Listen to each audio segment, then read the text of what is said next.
नमस्कार दोस्तों, स्वागत है आप सभी लोगों का एक बार फिर से सीटेट 2022 की एक और न्यू क्लास में।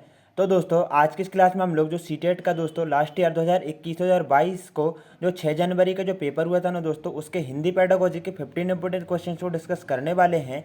तो चलिए दोस्तों बिना देर की क्लास को स्टार्ट कर लेते हैं। उससे पहले यदि आप लोगों ने अभी तक हमारे चैनल को सब्सक्राइब नहीं किया और जो बच्चे नए आए हैं तो प्लीज़ भाई चैनल को सब्सक्राइब कर लें और साथ ही में दोस्तों लाइक करें और बेल आइकन को प्रेस कर ऑल के बटन पर सेट कर लें ताकि जो नेक्स्ट क्लासेस है ना उनका नोटिफिकेशन आपको मिलता रहे। और साथ ही में दोस्तों यदि आप लोगों ने जो लास्ट क्लासेस है ना उनको नहीं देखा है तो उनकी प्लेलिस्ट का लिंक भी आपको नीचे डिस्क्रिप्शन में और ऊपर साथ में आई बटन में मिल जाएगा, तो वहाँ से जाकर आप सभी लोग उन क्लासेस को भी देखते जाएं। तो देखिएगा दोस्तों आज की इस क्लास का हम लोग पहला क्वेश्चन देख रहे हैं। पैडागोजी को किस प्रकार से सॉल्व करना है हम आपको पहले बता ही चुके हैं जो लास्ट क्लासेस हैं उनमें। यदि आप लोगों ने उन क्लासेस को देखा है तो आपको पता ही होगा।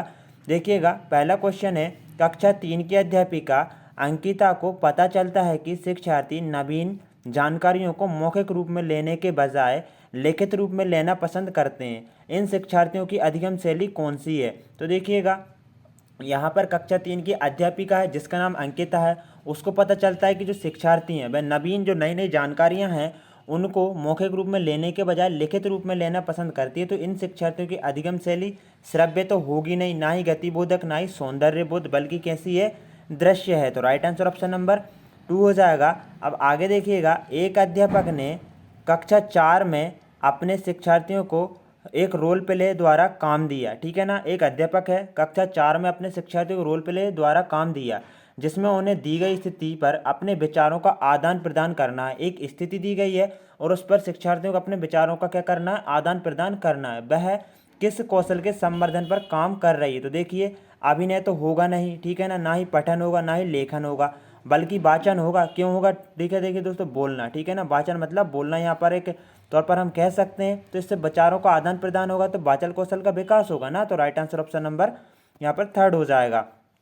आगे देखिएगा दोस्तों, यहाँ पर नेक्स्ट क्वेश्चन है, शिक्षकों को कक्षा में पढ़ते हुए शिक्षार्थियों की मातृभाषा का प्रयोग करना चाहिए। बिल्कुल दोस्तों, यहाँ पर बहुभाषा और मातृभाषा से रिलेटेड काफ़ी क्वेश्चन यहाँ पर पूछे जाते हैं। तो दोस्तों इसका राइट आंसर ऑप्शन नंबर 3 हो जाएगा कि शिक्षार्थी नई संकल्पनाओं की आसानी से समझ पाएंगे तथा कक्षा में स्वयं को अधिक स्वीकृत अनुभव करेंगे। ठीक है ना, तो राइट आंसर ऑप्शन नंबर कौन सा? 3 हो जाएगा कि शिक्षार्थी नई संकल्पनाओं को आसानी से समझ पाएंगे किसमें? मातृभाषा से प्रयोग करने से, तथा कक्षा में स्वयं को अधिक स्वीकृत अनुभव करेंगे कि उनके विचारों को ज़्यादा से ज़्यादा मतलब महत्व मिल रहा है। तो आगे देखिएगा, शिक्षक उभरते लेखकों में अच्छा लेखन कौशल कैसे विकसित कर सकता है?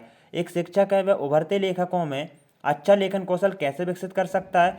तो उस दोस्तों वह शिक्षार्थियों के किए गए अच्छे कार्य की प्रशंसा करके, जिससे वह और ज़्यादा मतलब उन्हें कॉन्फिडेंस मिलेगा और वह ज़्यादा से ज़्यादा दोस्तों यहाँ पर अपना बेस्ट देने की कोशिश करेंगे तथा उसे आगे और सुधार करने के लिए विशिष्ट टिप्पणी देकर। तो राइट आंसर ऑप्शन नंबर यहाँ पर 2 हो जाएगा। दोस्तों बाकी के ऑप्शन आप पढ़ते जाइएगा। यहाँ पर आगे देखिएगा दोस्तों, आपको खुद ब खुद पता चल जाएगा दोस्तों उनमें कि वह राइट आंसर बिल्कुल नहीं होने वाले। ऑप्शन नंबर जो हमने आपको बताया ना 2 बिल्कुल करेक्ट है।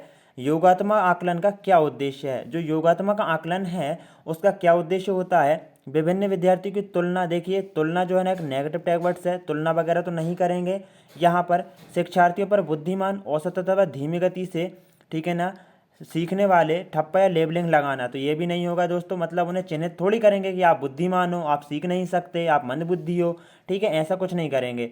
फोर्थ वाला है, साप्ताहिक आधार पर नियमित रूप से कक्षा परीक्षा कराना। तो नियमित रूप से क्या सिर्फ कक्षा परीक्षा ही कराते रहोगे आप? तो ये भी गलत है। राइट आंसर ऑप्शन नंबर 3 हो जाएगा। विद्यार्थियों के अधिगम में विषय सूचना एकत्रित करने के लिए विभिन्न तरीकों का प्रयोग करेंगे। मतलब विभिन्न प्रकार के कई तरीकों का प्रयोग करेंगे जिससे क्या होगा?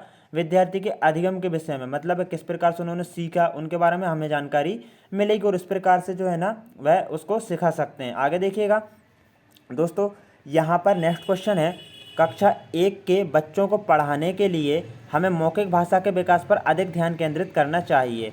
ठीक है ना, ये तो वाक्य हो गया। निम्नलिखित में से कौन सा कक्षा अभ्यास कक्षा 1 के शिक्षार्थियों को मौखिक भाषा कौशल में वृद्धि करने हेतु सक्षम बनाता है? तो रोल प्ले बिल्कुल यहाँ पर सही हो जाएगा, क्योंकि दोस्तों रोल प्ले में जो है ना बालक जो है ना, हमने पहले दूसरे क्वेश्चन में पढ़ चुके हैं कि रोल प्ले से क्या होता है? वाचन कौशल का विकास होता है। तो वहाँ पर बात की क्या क्या की जा रही है दोस्तों इसमें भी?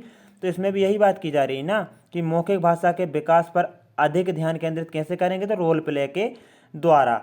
अब आगे आगे देखेंगे दोस्तों, शिक्षिका पाठ्य पुस्तक से एक लड़की के बारे में कहानी सुना रही है जो एक चिड़िया की देखभाल करती है और उसे दाना खिलाती है।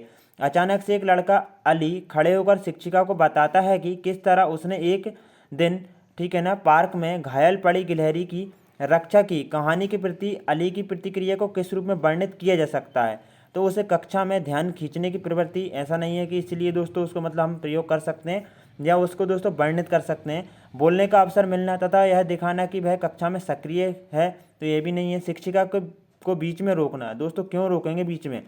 पठन सामग्री को अपने व्यक्तिगत अनुभव से जोड़ना, ये बिल्कुल यहाँ पर सही हो जाएगा कि अपने व्यक्तिगत अनुभव से जोड़ना, क्योंकि दोस्तों अनुभव के माध्यम से बच्चे जो रहते हैं ना वह काफ़ी अच्छे से सीखते हैं। नेक्स्ट देखेंगे, शिक्षिका ने समूह में भाषा कार्य करने के लिए दिया। एक समूह मतलब 4-5 बच्चों को इकट्ठा कर लिया और उनको एक समूह में कार्य, क्या है, भाषा कार्य मतलब दे दिया, कार्य करने के लिए दिया।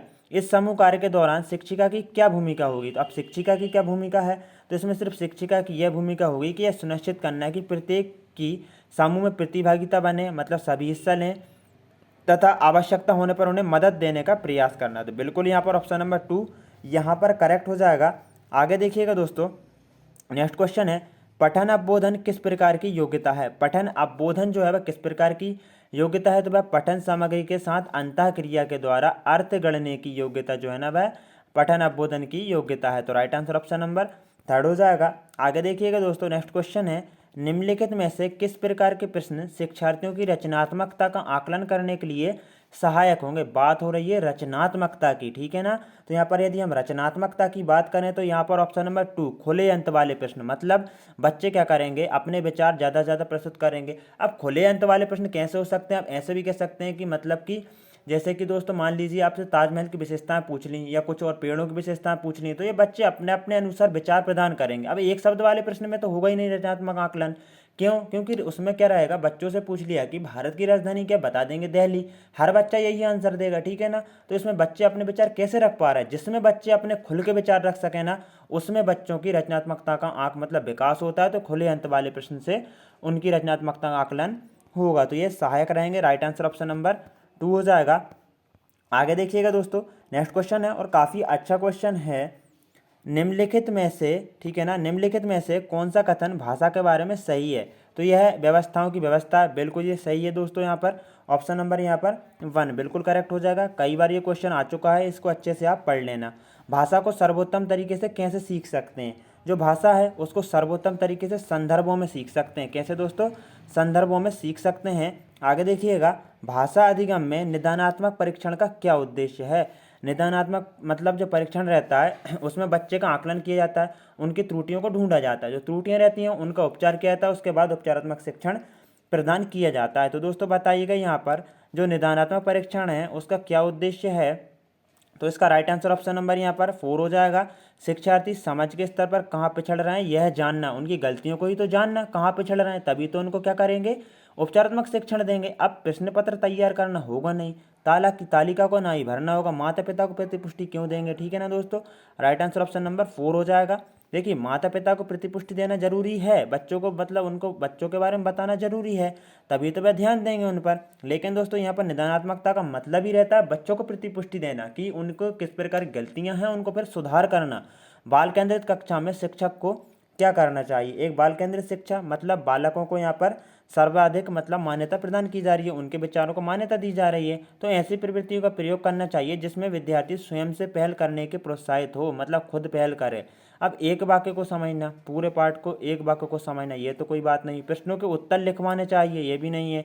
शिक्षक विद्यार्थियों से जो भी अपेक्षा करते हैं उसे प्रदर्शित भी नहीं करना चाहिए, ठीक है ना। ऑप्शन नंबर 3 बिल्कुल सही हो जाएगा। 4th वाला भी ठीक है बट 3rd वाला ज़्यादा बेटर है। आगे देखिएगा, रचनावादी कक्षा में भाषा अधिगम किस पर आधारित होना चाहिए? दोस्तों जो रचनावादी जो कक्षाएं रहती हैं उनमें भाषा अधिगम किस पर आधारित होना चाहिए? हम दोस्तों रचनावादी से रिलेटेड एक और क्वेश्चन पढ़ चुके हैं। राइट आंसर ऑप्शन नंबर 4 हो जाएगा। विद्यार्थियों के पूर्व अनुभवों को आधार बनाकर प्रमाणिक कार्यों द्वारा नवीन ज्ञान की खोज। तो राइट आंसर ऑप्शन नंबर 4 हो जाएगा। कि एक बार फिर बता दें आपको, विद्यार्थियों के पूर्व अनुभवों के आधार बनाकर प्रमाणिक कार्यों द्वारा नवीन ज्ञान की खोज, बिल्कुल करेक्ट हो जाएगा। तो दोस्तों क्लास कैसी लगी ज़रूर से बताएं। 15 क्वेश्चन में से कितने सही हुए हैं, 14 या फिर 15 में से 15 ही? तो कमेंट बॉक्स में ज़रूर बताएं।